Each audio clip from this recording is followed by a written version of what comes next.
Salford Red Devils 6. Oh yes, Wakefield now 2 wins in the last 3. Castleford, it's squeaky bum time once again. It was a great performance, this one from Wakefield. Before we get to them, let's quickly have a little chat about the Salford Red Devils. All season we have been saying, what if that spine of Salford became disjointed, and in this game, of course, it absolutely did. Chris Atkin having to deputise at fullback for the injured Ryan Briley. Also, of course, Callum Watkins in for Brodie Croft at standoff.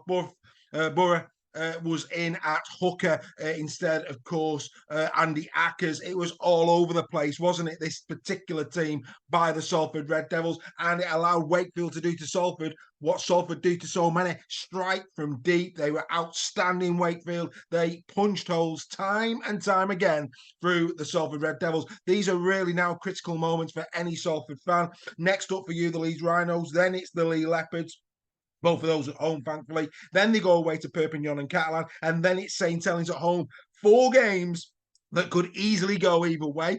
Possibly at the moment, based on this result, possibly away from Salford. If they lost all 4 of those, well, that would dent their playoff chances, well, incredibly, wouldn't it? Because what we've seen in the league this season is that, it can be anybody's. You cannot afford to lose 4 games. So Salford, big questions to be asked. That spine, we've said it, when injuries hit, have they got the strength in depth? And in this one, 32 points conceded to Wakefield Trinity. This is a Wakefield team that are averaging less than 10 points a game this season. That's got to be concerning for Paul Rowley. Anyway, enough about Salford, more about Wakefield. Congratulations to Wakefield Trinity. Another step in the right direction. And I want to pay a little bit of a tribute here to Max Jowett. Max Jowett, of course, has had his injury concerns this season. We all know that. But there's no doubting that when he's in this team, they have a much better side without any question whatsoever. He's played 6 times this season. He's scored 2 and set up 3, but perhaps more critically, as a fullback,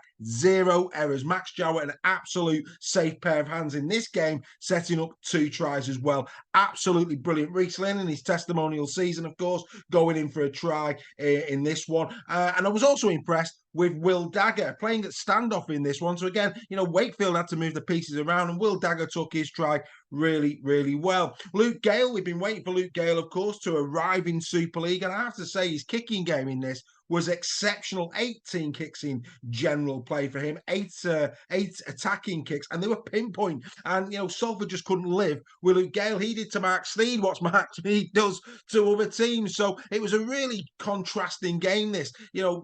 Salford all season have produced some spectacular tries. They've been kicking into corners. The kicking game has been outstanding. Riley, we know, at fullback is sensational. And in this game, it's completely roles reversed. Wakefield Trinity, absolutely brilliant. This, for me, a very, very assured and professional display. They seem to be getting in some sort of groove, don't they? This is going to be very, very interesting indeed, especially if they can get 2 points behind Castleford. I mean, it's going to be difficult for them. Next week, they go up against the Wigan Warriors. But let's not forget, last season in the same fixture, Wakefield pulled off a shock win against the Warriors. So let's not count them out too early. Then they go to Huddersfield. Well, they've got to be looking at that as a potential opportunity for 2 points based on the way Huddersfield are playing. Then they play the Warrington Wolves at home. Then it's Hull FC away. And then what could be a very critical game indeed. On August the 20th, they take on the Castleford Tigers at home. I, for one,